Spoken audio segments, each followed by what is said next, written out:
বন্ধুরা, কি অবস্থা সবার? কেমন আছেন সবাই? আশা করছি সকলে অনেক বেশি ভালো আছেন। আজকের এই ভিডিওতে আমি আপনাদের সাথে শেয়ার করব কিভাবে ডাচ বাংলা ব্যাংকের visa debit card, multi currency visa debit card কীভাবে আপনি নেক্সাস পে অ্যাপসে অ্যাড করবেন।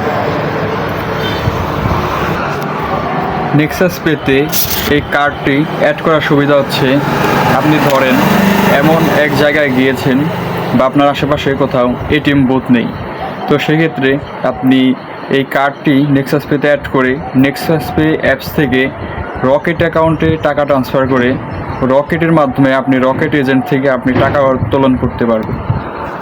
তো চলেন তাহলে দেখে আসি কিভাবে এই কার্ডটি অ্যাড করবেন নেক্সাস পে অ্যাপসে। বন্ধুরা, আমরা মোবাইল স্ক্রিনে চলে এসেছি। সর্বপ্রথমেই নেক্সাস পে অ্যাপসে লগ ইন করব।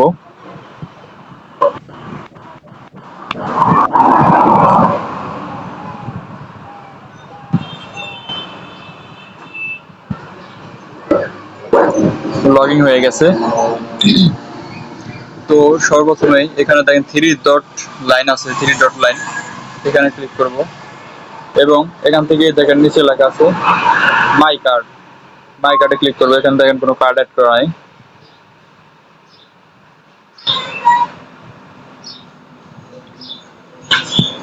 এখান থেকে এই যে অ্যাড কার্ড দেখা আছে, এখানে অ্যাড কার্ড ক্লিক করব। তারপর এখানে select A card to download, এখান থেকে আপনার যে কার্ডটি অ্যাড করবেন সেটা এখান থেকে সিলেক্ট করবেন। এটা হচ্ছে আমার নেক্সাস ডেবিট কার্ড, আমি নেক্সট করে দেব। এরপরে আপনার কিছু ডিটেলস দিতে হবে। সর্বপ্রথমে card holder name, card number, card pin, OTP will be send to your registered mobile number, অর্থাৎ আপনার মোবাইল নাম্বার যেটা অ্যাড করা আছে সেখানে আপনার ওটিপি কোড পাঠাবে, সেই কোডটাও লাগবে। তো আমি প্রসিডে ক্লিক করব। তো সর্বপ্রথমেই কার্ডের যে নামটা আছে সেটা আমি এখান থেকে দেব।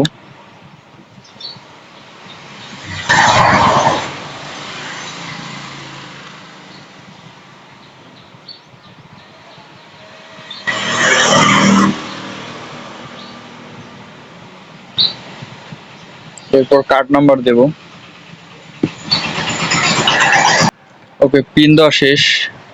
এবার সাবমিট করে দেখি কি হয়। ওকে বন্ধুরা, দেখেন আমার মাল্টি কারেন্সি ভিসা কার্ডটি নেক্সাস পে অ্যাপসে অ্যাড হয়ে গেছে। তো এখন কার্ড ডিটেলসে ক্লিক করলে এখানে আমার হোল্ডার নেম দেখাচ্ছে, কার্ড নাম্বার দেখাচ্ছে। তো এখান থেকে অনেক কিছুই করা যায়, রকেটে টাকা পাঠানো যাবে, অনেক অনেক অনেক ফিচার রয়েছে। সেন্ড মানি আছে, রিকোয়েস্ট মানি আছে, কত কিছু, টাকা ট্রান্সফার, তারপর payment, vehicle management, balance, mini statement, আরও অনেক কিছু। মোবাইল রিচার্জ করা যাবে এখান থেকে, বিদ্যুৎ বিল, ইউটিলিটি বিল সব কিছুই করা যাবে। তো এই তো ছিল আজকের ভিডিওটি উপকারে এসে থাকলে অবশ্যই একটা লাইক করবেন। আর কি কি সম্বন্ধে আপনারা ভিডিও দেখতে চান আর কোনো সমস্যা হয়েছে কিনা সেটাও কমেন্টে জানাতে পারেন। ধন্যবাদ।